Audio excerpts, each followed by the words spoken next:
Hey guys, सो आज जो है हम लोग रिव्यू करेंगे, एक लॉन्ग टर्म रिव्यू करेंगे कुछ अलग सा बाइक का। बाइक है वेदांत की।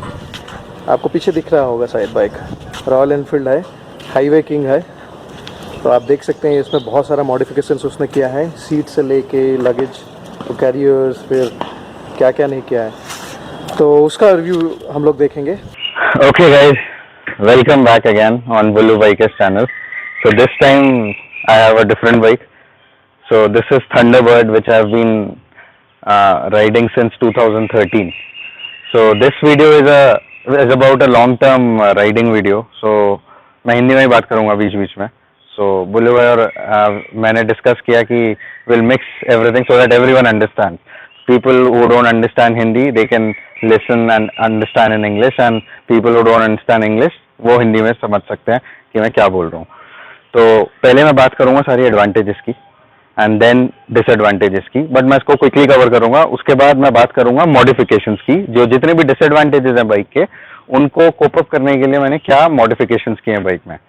तो पहले एडवांटेजेस की बात करते हैं. बुलेट है, एनफील्ड है, थंडरबर्ड है, तो that duke duke duke sound, that is one advantage. So if you have a liking of that duk duk duk sound, और at least आपको लाइफ में एक बार फील लेना होता है उसका कि कैसा रहता है वो फील, क्योंकि मेरे पास दो बाइक्स और हैं, बट जो एनफील्ड पे बैठ के फील आता है ऑनेस्टली वो और किसी बाइक पे नहीं आता है. सो एक वो एडवांटेज है, और उसी की वजह से कल्ट फॉलोइंग भी है एनफील्ड की.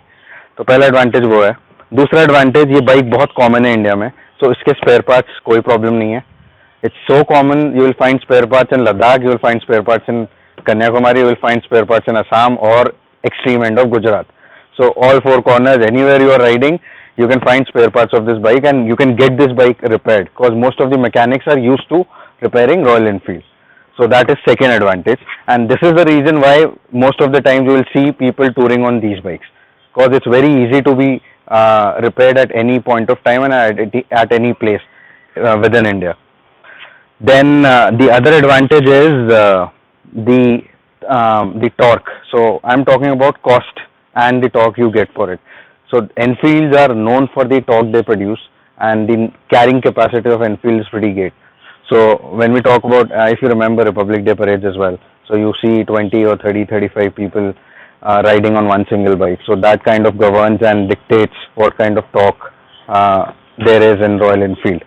तो इतना ज़्यादा टॉर्क होने की वजह से आप चाहे हिल पे क्लाइंब कर रहे हो, आपके साथ पिलियन हो, आपके पास और भी बहुत ज़्यादा सामान हो, फिर भी बाइक में कभी ऐसा नहीं लगता कि अंडर पावर्ड है. बट ज़्यादा टॉर्क होने की वजह से एक कॉन भी है, जिसका मैं बात करूँगा बाद में, जब हम डिसएडवांटेजेस की बात करेंगे. हम जब उस कॉन पे आएंगे कि ज़्यादा टॉर्क होने की वजह से प्रॉब्लम क्या होती है. तो एडवांटेजेस, मैक्सिमम मोस्टली एडवांटेजेस यही है. बाइक बहुत स्टर्डी है. स्टर्डी एज इन जितनी बार भी गिर जाए, कुछ हो जाए, तो बेंड नहीं आएगा, चैसी बेंड नहीं होती है इजीली, और आपकी बाइक में गिरने पे डैमेज बहुत कम होता है, क्योंकि पूरी मेटल है. प्लास्टिक पार्ट्स बहुत कम होते हैं रॉयल एनफील्ड के अंदर, तो उसकी वजह से डैमेज भी उसी हिसाब से बहुत कम होता है. And I think maximum advantages मैंने कवर कर दिए हैं. These are the major advantages of getting a Royal Enfield. Now अब मैं बात करूंगा डिसएडवांटेजेस की. I am gonna talk about the major disadvantages with Royal Enfield. First, the vibrations. So I think सबको पता होगा इस बारे में, and as a Enfield owner we don't like to admit it. हम लोगों को ये एडमिट करना अच्छा नहीं लगता है कि रॉयल एनफील्ड में बहुत वाइब्रेशन हैं, इसको हाई स्पीड पे नहीं चला सकते हैं, but matter of fact is सबको पता है ये बात, और कभी ना कभी तो मानना ही पड़ेगा आपको. अब इतने कंपटीशन में बाइक्स आ गए हैं, तो आपको ये बाइक तो मानना पड़ेगा कि 100-120 के ऊपर रॉयल एनफील्ड में इतनी वाइब्रेशन होती है कि after the ride you keep feeling that you are still riding the bike, and your arms and legs get the swelling. And so second point, जो disadvantages में या cons में है, the second point for disadvantages is the reliability of parts or the reliability of motorcycle itself. A lot of time it has happened when I was on long rides, or probably few of our friends in the group who also own Royal Enfield, जिनके पास Royal Enfield है, और हम बड़ी लंबी ride पे जा रहे थे, उनकी बाइक्स अनएक्सपेक्टेडली बंद हो जाती हैं चलते चलते, या कोई पार्ट खराब हो जाता है. तो मुझे लगता है सारी जगह एनफील्ड के पार्ट्स इसलिए मिलते हैं क्योंकि वो बहुत जल्दी खराब होती है. This could be the reason. I am not saying कि ऐसा है, बट ऐसा हो सकता है उसकी वजह से, एनफील्ड में प्रॉब्लम आती है। मेरी जो बाकी 2 बाइक्स हैं KTM और कावासाकी, उसमें इतनी प्रॉब्लम नहीं आई है जितनी एनफील्ड में आई है।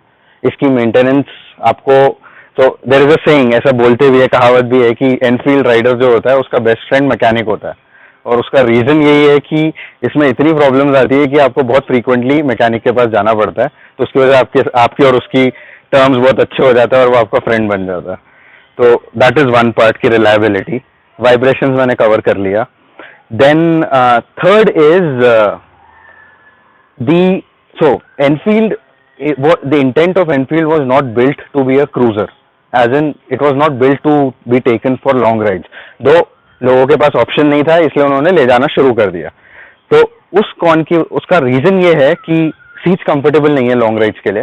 सिटिंग पोस्चर आई अंडरस्टैंड, मेरे को लगता भी है कि हाँ बाकी बाइक से कंपैरिजन में थोड़ा सा स्ट्रेट है, तो it is better for the long rides, लंबी राइड्स के लिए थोड़ा कंफर्टेबल रहता है। बट स्टिल अगर आपको वो सिर्फ मार्केट यही बोल के करना है कि ये क्रूजर है और ये लॉन्ग राइड्स के लिए बाइक बनी है, टूरिंग के लिए बनी है, तो उसमें मॉडिफिकेशन की जरूरत है। अभी जैसे बेचते हैं वो सफिशिएंट नहीं है।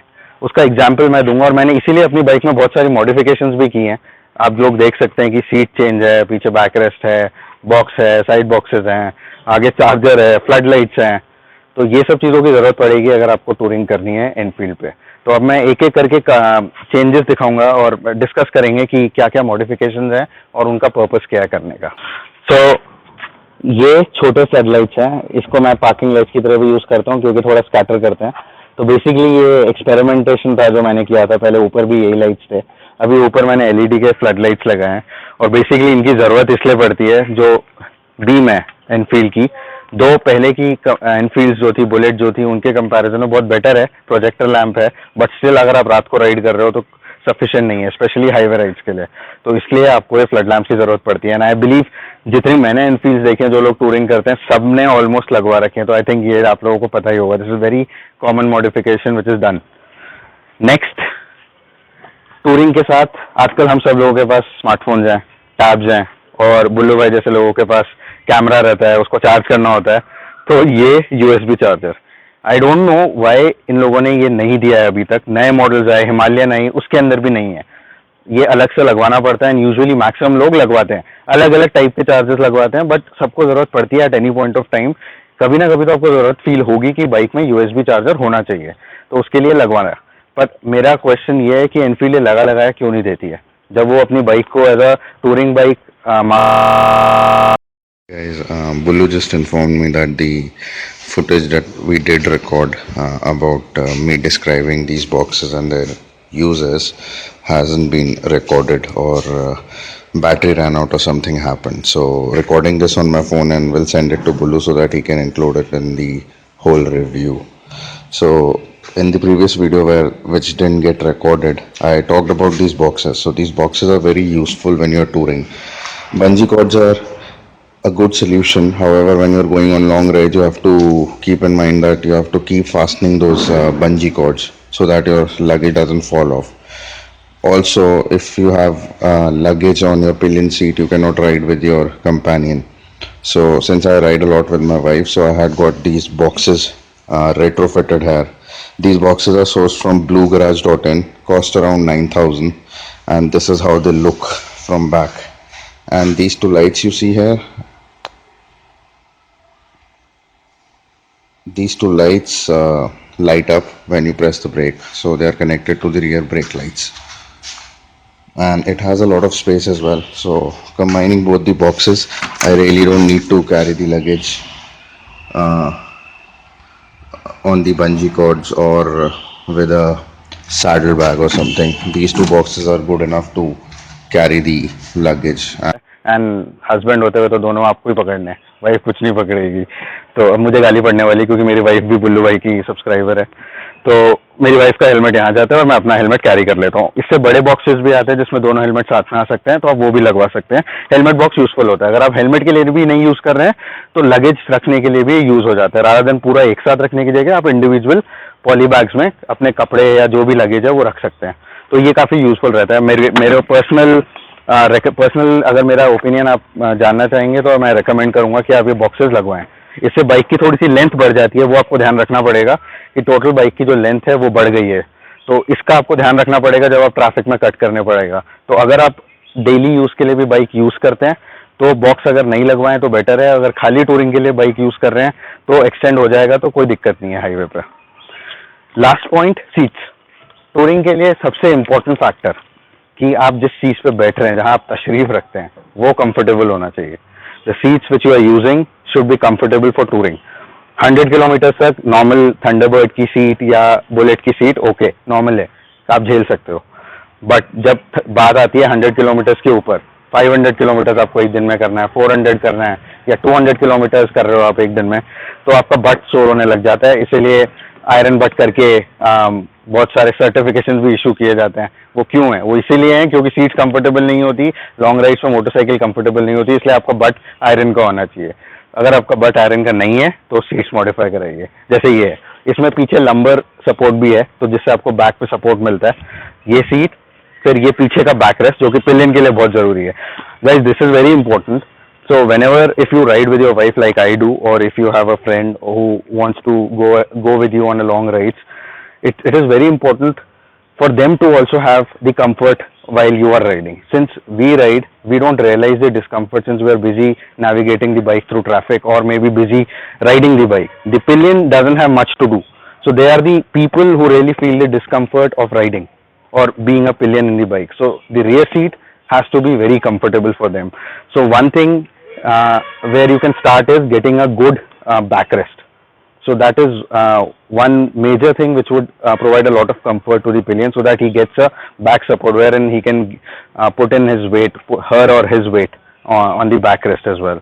So this is why I got the backrest. So these were the modifications which were done by me. So ये सारी वो modifications थी जो मैंने की थी, जो कि जितने भी disadvantages हैं बाइक के वो कवर करती हैं, और सारे कवर नहीं करती हैं। ऑब्वियसली आप वाइब्रेशंस के लिए कुछ कर नहीं सकते हैं, वाइब्रेशंस आएंगी तो आएंगी।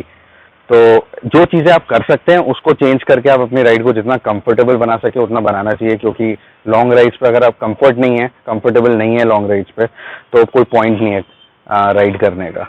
क्योंकि आप 200 किलोमीटर जाओगे, आप राइड करके पहुंच भी गए वहाँ पे, तो आपको इतना फटीग हो जाएगा, इतना थकान हो जाएगा वहाँ जाके कि आप इंजॉय नहीं कर पाओगे जगह। तो इसीलिए इम्पोर्टेंट है कि you should modify a bike for the touring purpose if you want a tour और if you want to ride on bike for long distances. So guys, that's about it. This was the review and the discussion on the modifications done by me on my Thunderbird, and Bullu bhai calls this highway king because it looks like a king because it's been extended. So that's about it. Thank you guys. आप सब देखने के लिए thank you. और आपके कुछ question हो तो पूछेगा, मैं उसका आंसर करूंगा। बुल्लू भाई को मैं भेज दूंगा आंसर, जिससे वो पोस्ट कर सकें। Thank you. Thank you Vedant for that review. I think that makes it all. तो उसमें सब कुछ आ गया है।